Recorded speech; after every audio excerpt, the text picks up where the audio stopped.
You can say Oksana's story, take one. Okay. Oksana's story, take one.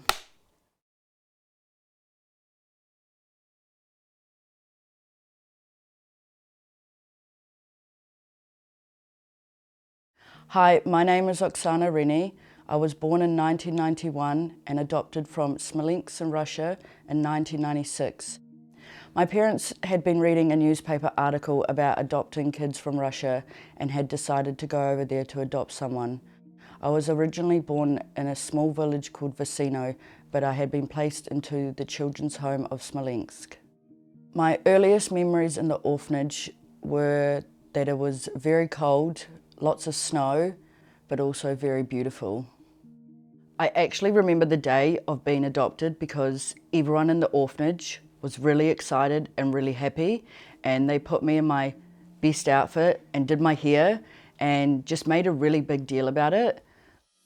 Not long after that preparation, Oksana left the orphanage and was adopted by her parents, James and Sharon.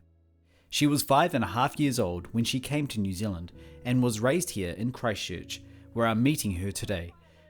With those changes, it was the small, everyday moments that stayed with her. Some of the moments that really stood out to me when I first came to New Zealand was the food, the weather, the beaches, all the people, family events, family gatherings, all the food, literally, yeah, all the food. For some reason, that's just what I keep going back to because I guess it was different in Russia. My parents tried to help me continue speaking Russian, but I kind of just turned that side off me, and I think I felt like that because I wanted to fit in and I wanted to leave that part of me behind, kind of create this new life and Oksana. Oksana settled into life in New Zealand. She also grew up alongside two older siblings.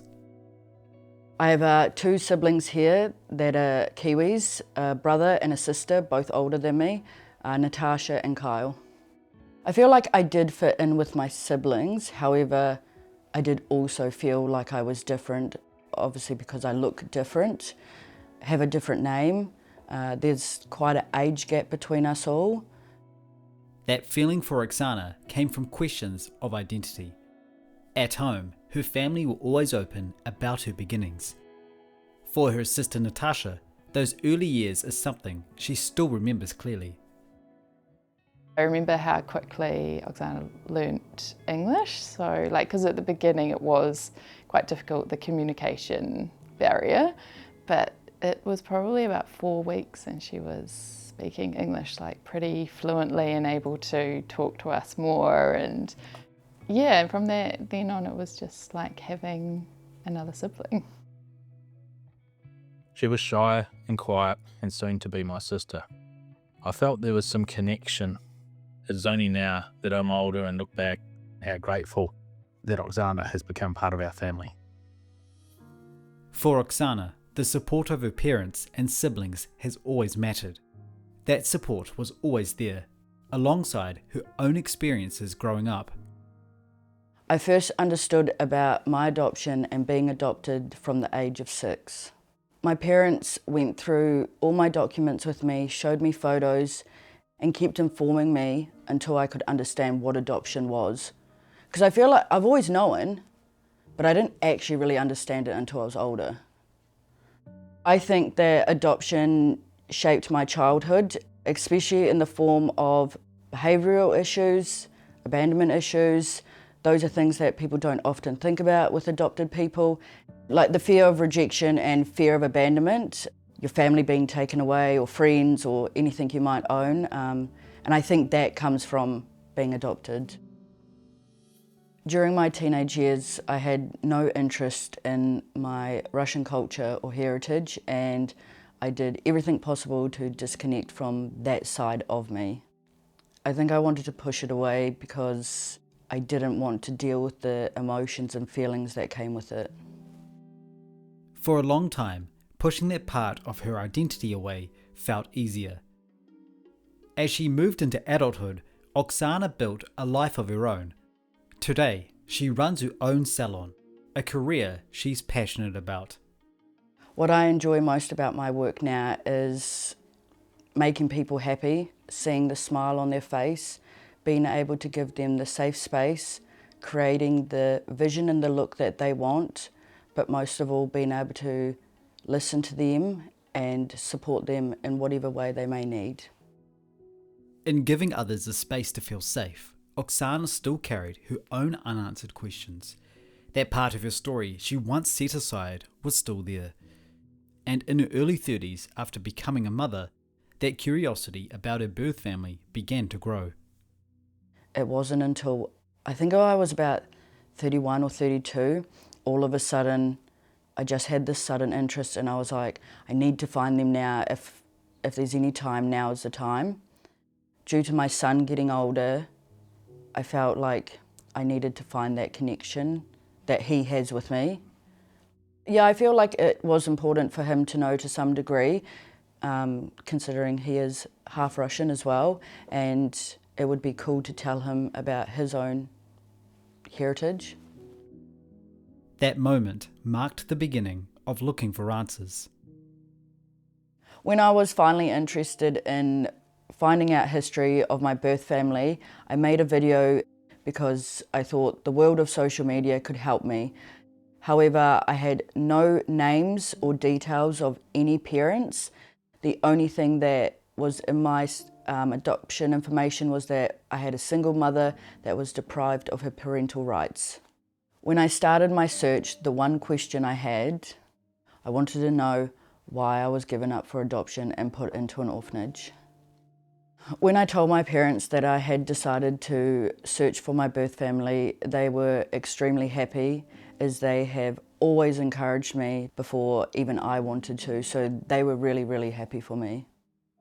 I didn't actually have much hope, and I had already prepared myself that I wouldn't find anything and no one would be able to help me, but I still wanted to try because then at least I tried. After seeing Oksana share her story online, I wanted to see if I could help. She had very little information, but one detail stood out: the village where she was born. I think it's good that you've got all this, and I can already see here that you're from a small village called Vasino. Mm-hmm. You could say it's like a needle in a haystack, but there must be something out there, right? Mm-hmm.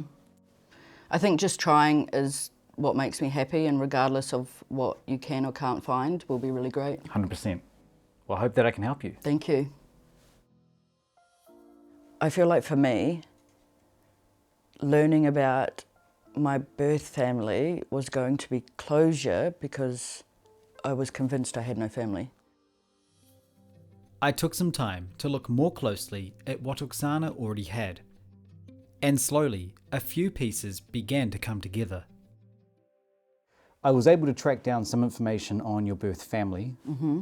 I know you said you're prepared for nothing to be there. I started looking around this area to see if there's any relatives with the same last name as you. And I managed to track down a woman called Elena, and she is your cousin. Yes. As well as a sister called Natasha. Elena said to me, yes, I remember playing with Oksana when she was very young, before she was adopted. So that sort of started putting the puzzle together. Mm-hmm. So Elena has said that she would love to do a video call, and hopefully with your sister Natasha as well will be joining us tomorrow morning. Oh, that's going to be amazing. Nice and early though. I'm looking forward to it. Okay. I've gone from believing that there's no one at all, and that's been my identity for 29 years. Ahead of the call, Oksana learned more about her beginnings. Her birth mother had passed away years earlier, and no information was known about her birth father. What remained were the connections she was about to make. We took a moment to prepare for the morning call, and with the help of my friend Vera translating, we were about to connect with Oksana's family in Russia. For Oksana, this would be the first time she would see and speak with her relatives. Oh, Natalia. Здравствуйте, добрый. Привет. Hello, привет. I think everyone's a bit nervous. Yeah, I think so. Everybody's so nervous. Look at the faces, guys. Yeah, do you want to say? Let's do it, Oksana. Okay. Добрый вечер.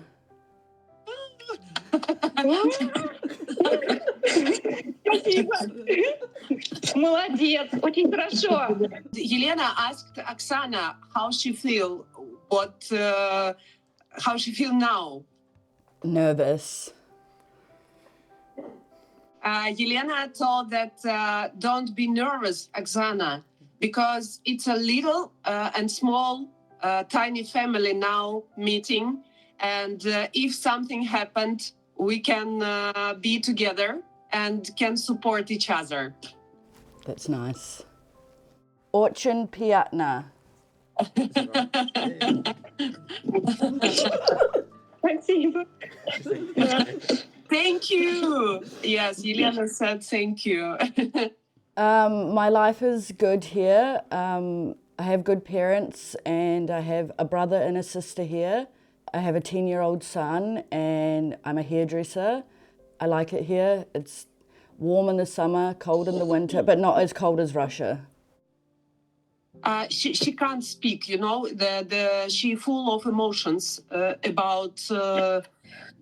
She found a sister. I can imagine, you know. Natalia said that she knew that she had a sister, but she never know where is she. And Alex, thank you so much for this opportunity to feel, to see, and to can speak with a sister. No, пожалуйста, Наталья, пожалуйста. Пожалуйста. Я знаю, это очень важно. Да. Mama Oksаны? Да. Hello. Hi. Hello. How are you? The great thank you from Russian sisters that you were with Oksana all her life. And now we look at her and she's beautiful, she's smart, she's amazing. And thank you for that. No, I think she done it all herself. Of course, Yeah, of course. But the family is important. You know that. Yeah. Спасибо. Bye-bye. Bye. Nice Thank to you see so you. much, Sharon. Thank you. Все, пока. Спасибо, Thank you. девчонки, мальчишки. Всё. Пока-пока. Пока. Спасибо, Всем друзья. пока. Спасибо большое. Ура, Всё, пока. новая семья. Все. Ура, ура, ура. I started getting really, really nervous and I could feel I was getting a bit anxious and I was like, oh, I'm so scared of this, but I'm really glad I did it. It was so nice seeing how happy and emotional they were, and seeing them just made me feel more connected to them. It just, the whole thing was so nice, like really, really nice, yeah. Finding family and, you know, a sister and a cousin has been a huge change in my world, a huge change in my perspective. It's been all sorts of emotions, and I'm sure there's many more to come along as well. I'm really glad I took the leap to actually do it. Amazing, Oksana. Thank you. Thank you. Yeah. Yeah. Yes, you're a natural now. Oksana continues to build those connections with her relatives in Russia.